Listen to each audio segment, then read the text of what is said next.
Pues, hermanas, que el Señor les bendiga. Es un gusto y una bendición poder saludarles. También es un privilegio poder compartir con ustedes en esta ocasión la palabra del Señor. Hace posiblemente como 2 meses que no veo a ninguno de los hermanos en persona, excepto hermano Jorge Méndez y a su esposa, que vi recientemente, pero estamos orando los unos por los otros y confiamos en el Señor, que el Señor nos va a guardar y nos va a guiar en estos tiempos difíciles. Se me pidió que compartiera el mensaje de la palabra con ustedes en este día, y tengo un pasaje de la Escritura en 1 Tesalonicenses capítulo 4. Este pasaje está dividido en 2 partes. La primera parte nos dice que es la vida que agrada a Dios, y la segunda parte nos habla acerca de la venida del Señor. Son 18 versículos. Espero poder cubrirlos y que este estudio y este mensaje de la palabra sea de bendición para cada uno de nosotros. Me gustaría hacer una breve oración para pedir la bendición del Señor. Sea que inclinemos nuestro rostro. Amado Padre Celestial, queremos venir delante de tu presencia en este momento, Señor. Yo, Señor, juntamente con mis hermanas de la sociedad femenil, Señor, en espíritu, Señor, nos unimos para suplicarte, Señor, de que nos bendigas con tu palabra, Señor. Tu palabra es viva y eficaz y más cortante que toda espada de 2 filos, y penetra hasta partir el alma, el espíritu, y discierne las coyunturas y los tuétanos, y también discierne las intenciones y los pensamientos del corazón, Señor. Señor, tu palabra no regresa vacía. Bendícenos al estudiarla, al meditar en ella. Habla a nuestras mentes, a nuestros corazones, y, Señor, no solamente enséñanos, pero también, Señor, danos aliento, Señor. Fortalécenos en nuestra fe. Gracias, Padre. Todo esto te lo pedimos, te lo suplicamos en el bendito nombre de nuestro amado Señor Jesucristo. Amén. Muy bien, hermanas. Para comenzar el estudio, como les decía, el mensaje se encuentra en 1 Tesalonicenses, capítulo 4, versículos del 1 al 18. Le voy a dar lectura al pasaje primeramente y luego vamos a estudiarlo. Dice así la palabra del Señor.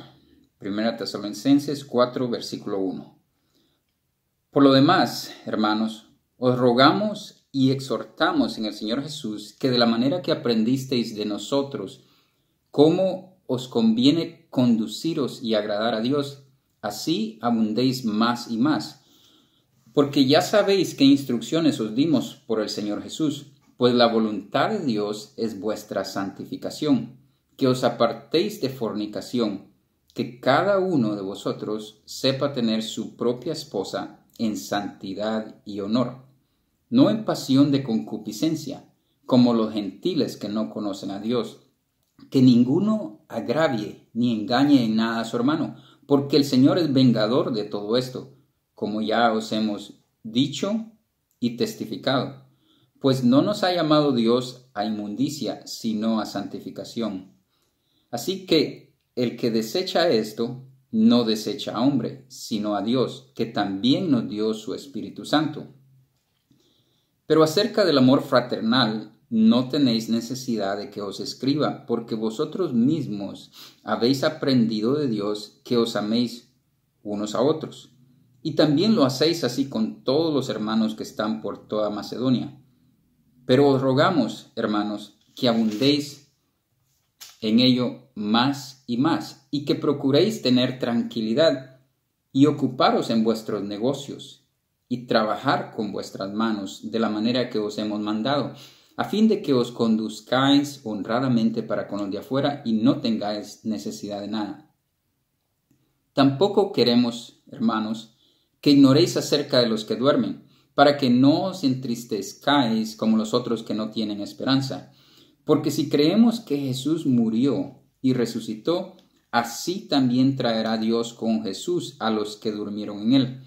Por lo cual os decimos esto en palabra del Señor, que nosotros que vivimos, que habremos quedado hasta la venida del Señor, no precederemos a los que durmieron. Porque el Señor mismo, con voz de mando, con voz de arcángel y con trompeta de Dios, descenderá del cielo, y los muertos en Cristo resucitarán primero. Luego nosotros, los que vivimos, los que hayamos quedado, seremos arrebatados juntamente con ellos en las nubes para recibir al Señor en el aire, y así estaremos siempre con el Señor. Por tanto, alentaos los unos a los otros con estas palabras. Amén. Que el Señor bendiga su palabra. Muy bien, hermanos. Vemos que la primera parte de este pasaje nos habla acerca de la vida que agrada a Dios. En la vida atravesamos tantas etapas, circunstancias, cosas que jamás nos podemos imaginar. Es como lo que estamos atravesando el día de hoy. Yo creo que ninguno de nosotros podría haberse imaginado que iba a llegar un tiempo en que no nos íbamos a poder reunir por tanto tiempo y que iba a venir esta pandemia que iba a afectar al mundo entero, iba a afectar la manera de vivir de las personas. Pero en medio de todo eso, nosotros, los creyentes, tenemos una esperanza, tenemos una confianza. Sabemos de que en la palabra del Señor nosotros tenemos podríamos decir, esa promesa de parte del Señor y esa confianza que nosotros tenemos en Él, de que no hay nada que nos pueda separar de Él, no importa lo que venga. En el pasaje de Romanos capítulo 8 dice que no importa, dice, qué es lo que venga, tribulación, angustia, persecución, hambre, desnudez, espada, muerte. Nos dice que en todas estas cosas somos más que vencedores por medio de aquel que nos amó. Por lo cual estoy seguro de que ni la muerte, ni la vida, ni ángeles, ni principados, ni potestades, ni lo presente, ni lo porvenir. Jamás nos podríamos haber imaginado qué es lo que iba a venir. Pero el Señor ya sabía. ¿Por qué? Porque Él es soberano y Él tiene control sobre todas estas cosas. O sea que ni lo presente, ni lo porvenir, ni ninguna otra cosa creada nos podrá separar del amor de Dios, que es en Cristo Jesús, Señor nuestro. O sea que en Él estamos seguros, en Él está nuestra vida, ya sea que vivamos o sea que muramos, del Señor somos. Esa es nuestra confianza, hermanos. Pero aquí se nos dice de que debemos de recordarnos que nosotros como creyentes debemos de vivir una vida que agrade a Dios, porque para eso fuimos creados, para alabanza de la gloria de su nombre, para agradarle a Él. Y llegando al capítulo 4 de Tesalonicenses, el apóstol Pablo les escribe, les dice, después de las cosas que les ha estado escribiendo y enseñando, les dice, llegando aquí en el capítulo 4, cuando dice, por lo demás, hermanos, dice, o sea, finalmente, hermanos, les rogamos y exhortamos en el Señor Jesús que de la manera que aprendisteis de nosotros cómo os conviene conduciros y agradar a Dios, así abundéis más y más.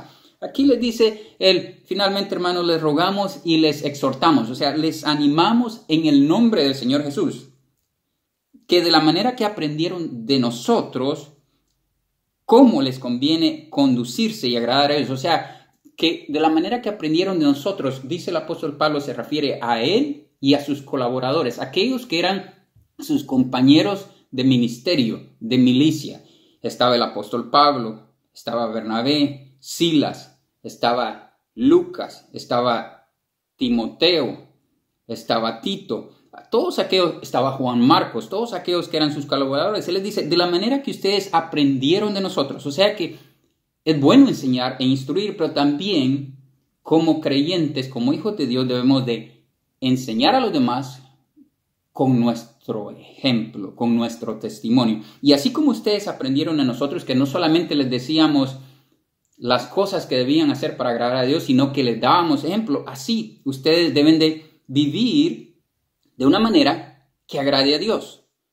Y yo sé que lo hacen, dice, pero deben abundar en ello más y más. Y eso es lo que nosotros debemos de tener siempre presente, que debemos, si hemos crecido, si hemos caminado con el Señor, debemos seguir abundando más y más y debemos de perseverar. El versículo 2 le dice, porque ya sabéis qué instrucciones os dimos por el Señor Jesús. Pues la voluntad de Dios es vuestra santificación, que os apartéis de fornicación. Ya saben qué instrucciones, o sea, qué enseñanzas, qué mandamientos, qué normas les dimos en el nombre del Señor Jesús, en la autoridad de nuestro Señor Jesucristo. Estos no son normas que nosotros nos hemos inventado, sino que con la autoridad de Jesucristo les hemos dado estas instrucciones. Y aquí dice en el versículo 3, ¿cuál es la voluntad de Dios? Yo sé que todos nosotros muchas veces hablamos de la voluntad de Dios y que queremos saber la voluntad de Dios. Saben que aquí, por lo menos en esta carta, se nos dice claritamente, en varios pasajes uno puede encontrar lugares específicos donde dice cuál es la voluntad de Dios. Pero esta es una de ellos. La voluntad de Dios es vuestra santificación. En otras palabras, la voluntad de Dios, lo que Dios quiere para nosotros es que seamos santos. Nuestra santificación.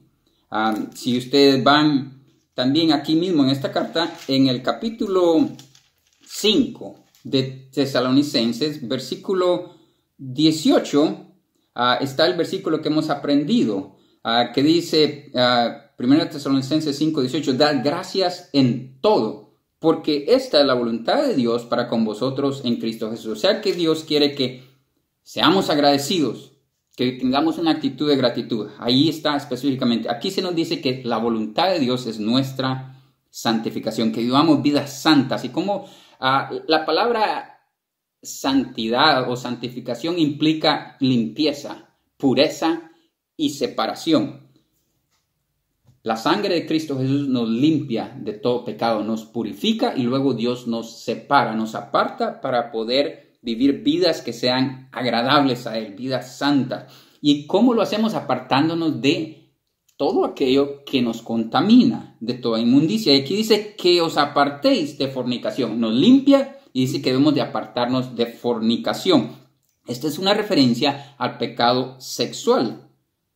Aquí dice que cada uno de vosotros sepa tener su propia esposa en santidad y honor. O sea, cada uno de vosotros sepa tener su propia esposa, o sea, esposa y esposo, en santidad y honor, porque esa es la voluntad de Dios. Desde el principio encontramos en Génesis que Dios dijo que el hombre dejará a su padre y a su madre y se unirá a su mujer y serán una sola carne. O sea que debemos vivir, dice, nuestras vidas en santidad y honor. Qué bonito es encontrar una familia, un matrimonio, un hogar donde se vive la vida que agrada a Dios, la vida que honra a Dios y que glorifica a Dios. Es muy difícil encontrar matrimonio donde hay un hombre y una mujer comprometidos en santidad, en honor, agradando a Dios y honrándose el uno al otro y tener sus hijos en sujeción y vivir en el temor de Dios. Pues aquí se nos dice que esa es la voluntad de Dios, nuestra santificación, que nos apartemos de fornicación y que cada uno de nosotros, como creyentes, tanto los hombres como las mujeres, sepan tener su propio cónyuge en santidad y honor, como Dios quiere, toda una vida siendo testimonio hasta que la muerte nos separe. En el versículo 5 dice, no en pasión de concupiscencia como los gentiles que no conocen a Dios. No en pasión de concupiscencia. Esto quiere decir, no en pasiones desordenadas. Concupiscencia son nuestros malos deseos y no debemos dejar que la carne domine nuestra vida, sino que debemos de ser guiados por el Espíritu, que el Espíritu Santo nos guíe y que podamos vivir en santidad y honor. No como los gentiles, dice, que no conocen a Dios, no como los paganos, como aquellos que no conocen a Dios. Nosotros somos el pueblo santo de Dios. El nombre de Jesucristo es invocado sobre nosotros, o sea que debemos de vivir en santidad y honor, no como los que no conocen a Dios. Y en el versículo 5 dice que versículo 6 dice que ninguno agravie ni engañe en nada a su hermano, porque el Señor es vengador de todo esto, como ya os hemos dicho y testificado. Este versículo es en referencia a la fornicación, al adulterio. Aquí dice que ninguno agravie ni engañe en nada a su hermano, porque el Señor es vengador de todo esto. Es en referencia a esto. Lo que está queriendo decir que ninguno agravie, que ninguno le haga daño, que ninguno engañe a su hermano, en referencia a esto, en tener relaciones ilícitas, en cometer adulterio con la mujer de su hermano. Porque el Señor dice que es vengador de todo esto. Hay gente que toma a la ligera el pecado de adulterio, de fornicación. Piensan que no es gran cosa, pero nada más les recuerdo, piensen en la vida del rey David, un hombre conforme al corazón de Dios, cómo ese pecado afectó su vida, su reputación, su testimonio para con los demás. El mismo Señor le dijo que él había hecho que otros blasfemaran el nombre de Dios a causa de él, porque él, siendo un hombre de Dios, hizo todo lo que hizo. Aquí se nos dice que el Señor es vengador de todo esto. Hay quienes toman a la ligera este pecado y piensan que porque otros lo hacen, no es gran cosa, el Señor perdona. Si te arrepientes, el Señor perdona, pero hay consecuencias. Y dice que el Señor es vengador, que el Señor es un juez justo y que Él nos va a corregir y Él nos va a castigar. Así como el rey David se le dijo, murió su bebé recién nacido, luego su propio hijo lo quería matar, usurpar el trono, hubo un montón de problemas enemigos. Dice que nunca la espada se iba a apartar de su casa por lo que él hizo.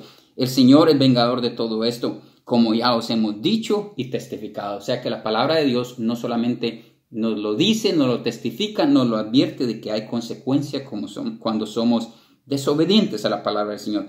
Pues no nos ha llamado Dios a inmundicia, sino a santificación. De nuevo, rectifica que Dios nos llama a vivir una vida nueva, una vida limpia, después de haber sido alcanzados y lavados por la sangre de Jesucristo. Él quiere que vivamos una vida santa, de santidad, separados para Dios, no en inmundicia, sino que en santidad. Así que dice el versículo 8, que así que el que desecha esto, no desecha a hombre, sino a Dios, quien también nos dio su Espíritu Santo. O sea que aquel que no escucha estas instrucciones, estos mandamientos, estas normas, estas reglas, no está desechando al apóstol Pablo, no está desechando al pastor, no está desechando al maestro, está desechando a Dios, porque es Él quien nos da estas instrucciones. Esta es la voluntad de Dios, se nos dice. O sea que debemos de tomarlo en serio. No sé si ustedes recordarán la ocasión en que el pueblo vino al profeta Samuel y le dijeron de que querían un rey como las demás naciones para que gobernara sobre ellos. Y el profeta Samuel se sintió mal, se puso un poco triste, desanimado, y el Señor le dijo, no te pongas así, le dijo. Es a mí a quien han rechazado, no es a ti, le dice, porque yo soy su rey. Ahora ellos quieren un rey como las demás naciones, le dijo, pero es a mí a quien me están rechazando. El siervo de Dios, como el apóstol Pablo, como el pastor, como el maestro que nos enseña la palabra, no es más que un siervo de Dios. Él trae el mensaje, pero cuando uno desecha esto, no es al hombre que está desechando, sino que es a Dios. Y Él nos ha dado su Espíritu Santo, se nos dice ahí. Y acuérdense que el templo de Dios, el cual somos nosotros, es nuestro cuerpo, santo es, dice la Biblia. O sea que debemos vivir en santidad, honrando a Dios primeramente, pero también a nuestro cónyuge. Ahora el versículo 9 dice, pero acerca del amor fraternal no tenéis necesidad de que os escriba, porque vosotros mismos habéis aprendido de Dios que os améis unos a otros, y también lo hacéis así con todos los hermanos que están por toda Macedonia. O sea que acerca del amor de hermanos, ese amor fraternal, ese amor de hermanos, no tiene necesidad que les escriba y que les enseñe. Ustedes mismos han aprendido de Dios que deben amarse los unos a los otros, dice, y lo están haciendo, dice, con todos los hermanos. Pero os rogamos, hermanos, que abundéis en ello más y más. O sea que nosotros sabemos que debemos amarnos porque somos hermanos en Cristo, somos hijos de Dios. Y qué bueno que nos amamos, pero dice que debemos seguir abundando en ello más y más. La palabra de Dios nos dice que a nadie debemos de deber nada, excepto el amarnos los unos a los otros. Esa es la única deuda que tenemos, amarnos los unos a los otros. Debemos abundar en esto, debemos de perseverar, debemos de crecer en ese amor. Y luego dice en el versículo 11, y que procuréis tener tranquilidad y ocuparos en vuestros negocios y trabajar con vuestras manos de la manera que os hemos mandado. Dice que aquí en el versículo 11 que procuren tener tranquilidad. En otras palabras, que su meta, que su objetivo sea vivir tranquilamente y que se ocupen en sus negocios, que se ocupen en sus propios asuntos y que trabajen con sus manos de la manera que os hemos mandado. Eso es un mandamiento que encontramos en la palabra de Dios, que debemos de trabajar para ganarnos nuestro sustento, nuestro pan de cada día. Y dice en el versículo 12, a fin de que os conduzcáis honradamente para con los de afuera y no tengáis necesidad de nada. Necesitamos trabajar, ser trabajadores honestos, trabajar arduamente para que nos conduzcamos honradamente para con los de afuera, porque saben que aquella gente que no le gusta trabajar siempre anda envuelto en algo ilícito, en algo sucio, en algo chueco, como diríamos, ¿no? En alguna tranza. Y eso es un mal testimonio. Aquí dice que se conduzcan honradamente para con los de afuera, porque la gente que no es creyente, la gente del mundo, los inconversos, ven nuestro testimonio. Nosotros debemos ser trabajadores, debemos de ser honestos, debemos de esforzarnos para que así, dice, no tengamos necesidad de nada. El que trabaja, hermano, no padece necesidad. El que trabaja siempre va a tener trabajo. En la Biblia dice que aquel que no le gusta trabajar va a padecer necesidad, va a tener pobreza. Yo sé que estos son tiempos difíciles, donde ahorita mucha gente está sin empleo, pero nosotros creemos que nuestro Dios es todopoderoso, que Él está con nosotros y que Él va a proveer y va a cuidar de nosotros. Y si somos nosotros este tipo de gente honesta, trabajadora, a nosotros van a ser a los primeros a quienes nos van a escoger. ¿Por qué? Porque van a saber que tenemos una ética de trabajo honesto, duro, que rendimos y que vamos aún más allá de lo que la gente normal podría hacer. O sea que debemos de trabajar honradamente con nuestras manos, procurar vivir tranquilamente, ocuparnos en nuestros propios asuntos y trabajar con nuestras manos para que no tengamos necesidad de nada y así no dar mal testimonio para con los de afuera, porque aparte de que alguien que no le gusta trabajar tiene la reputación o la fama de que es holgazán, aparte de eso, cuando uno no trabaja y padece necesidad, todo el tiempo anda diciendo de que pues somos creyentes, que tenemos a nuestro Padre Celestial, que Él cuida de nosotros, pero siempre andamos buscando ayuda de alguien y mayormente si es gente de afuera van a decir, bueno, ¿dónde está tu Dios? ¿No es eso lo que el salmista decía? ¿Dónde está tu Dios? Van a decir, pero debemos de esforzarnos y debemos confiar que el Señor va a estar con nosotros, hermanos. Ahora, el último porción del pasaje, versículos del 13 al 18, es esta porción maravillosa que siempre me gusta, es uno de mis pasajes favoritos. Aquí habla acerca de la venida del Señor, cuando Él vuelve a arrebatar a su iglesia. Ahora, en el versículo 13 dice esto, y esto es algo que nosotros, los creyentes, esto es lo que creo que es en Tito 2:13, está el pasaje ese, donde dice, habla de la esperanza bienaventurada de los creyentes. Esta es la esperanza bienaventurada, que el Señor vuelve por su iglesia, que Él viene por nosotros. Y el Señor dijo que si me voy a preparar un lugar para vosotros. Y si me fuere, volveré y os tomaré conmigo, para que donde yo estoy, vosotros también estéis. Y nosotros sabemos que la palabra de Dios es fiel y verdadera, y que Él prometió y que Él volverá por su iglesia. Dice así el versículo 13, tampoco queremos, hermanos, que ignoréis acerca de los que duermen. O sea, hermanos, no queremos de que ustedes sepan acerca de los que duermen. Los que duermen son aquellos creyentes que murieron en Cristo, que murieron creyendo en el Señor. Nosotros no queremos que ustedes ignoren acerca de los hermanos que ya murieron. Dice, para que no se entristezcan como los otros que no tienen esperanza. ¿Quiénes son los otros que no tienen esperanza? Los inconversos, los que no creen en Dios. Creen que algunos dicen que Dios no existe y cuando mueren, pues ya no hay más, ya no hay esperanza para ellos. Pero nosotros sabemos de que sí, hay esperanza para nosotros y hay condenación para los que no creen. Dice acá en el versículo 14, porque si creemos que Jesús murió y resucitó, así también traerá Dios con Jesús a los que durmieron en Él. O sea, no podemos ser creyentes a menos que creamos que Jesús es el Hijo de Dios, el Salvador del mundo, que Él murió en la cruz y que luego al tercer día resucitó.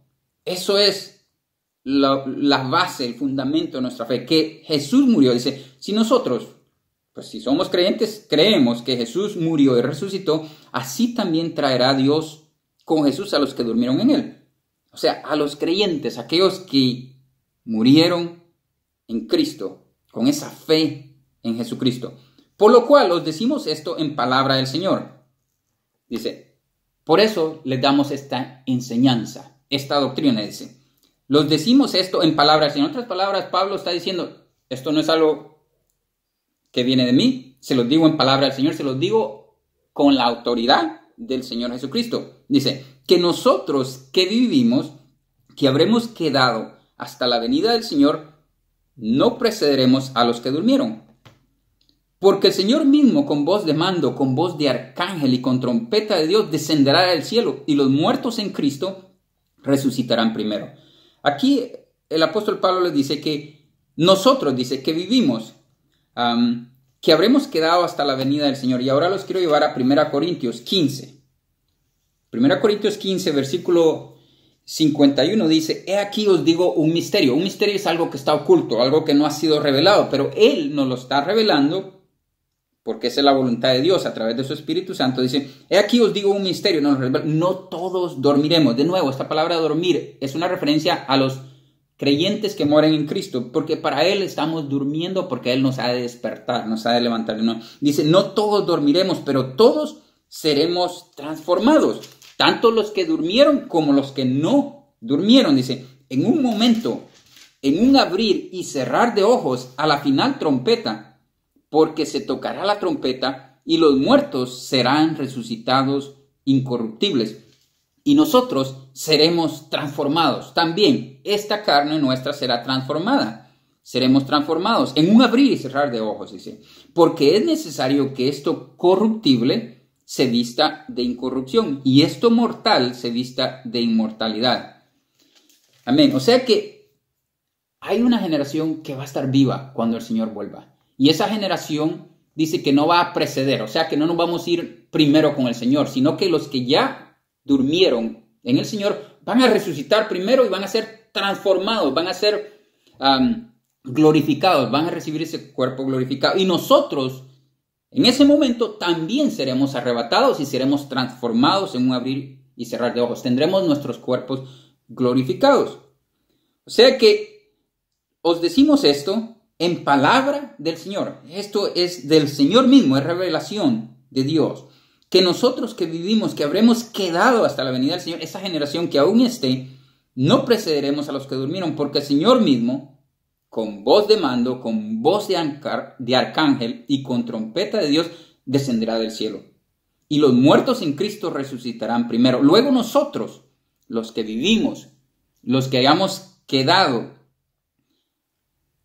seremos arrebatados juntamente con ellos en las nubes para recibir al Señor en el aire.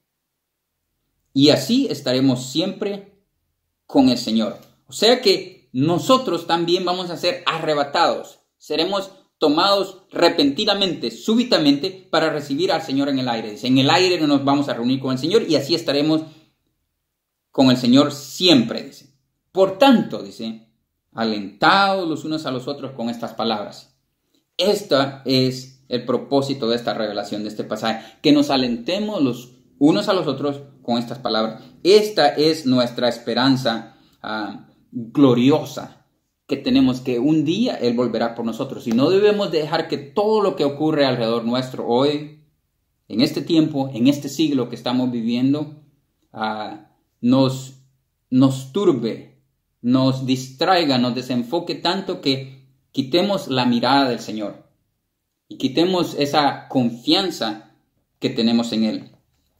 Los llevo a Tito, capítulo 2, comenzando en el versículo 11, y con esto vamos a concluir, hermanos. Porque la gracia de Dios se ha manifestado para salvación a todos los hombres, enseñándonos que, renunciando a la impiedad y a los deseos mundanos, vivamos en este siglo sobria, justa y piadosamente. Lo que acabamos de ver al principio en 1 Tesalonicenses, la vida que agrada a Dios. La gracia de Dios se ha manifestado para salvación a todos los hombres y nos enseña que renunciemos a la impiedad, a los deseos mundanos, a la fornicación, a la injusticia y que vivamos piadosamente, temerosamente, con temor de Dios, dice. Y luego el versículo 13 dice, mire, aguardando la esperanza bienaventurada y la manifestación gloriosa de nuestro gran Dios y Salvador Jesucristo. la esperanza, aguardando, o sea, esperando esa bienaventurada esperanza que tenemos, que es la manifestación gloriosa de nuestro gran Dios y Salvador Jesucristo. Es el día en que Él vuelva por nosotros. Mis hermanas, que el Señor me las bendiga. Es un privilegio y un gusto poder saludarles y compartir con ustedes la palabra del Señor. Que el Señor me los bendiga y sigamos viviendo la vida que agrada a Dios. Y tengamos la mirada puesta en Cristo, porque Él vuelve por su iglesia. Amén. Que el Señor les bendiga.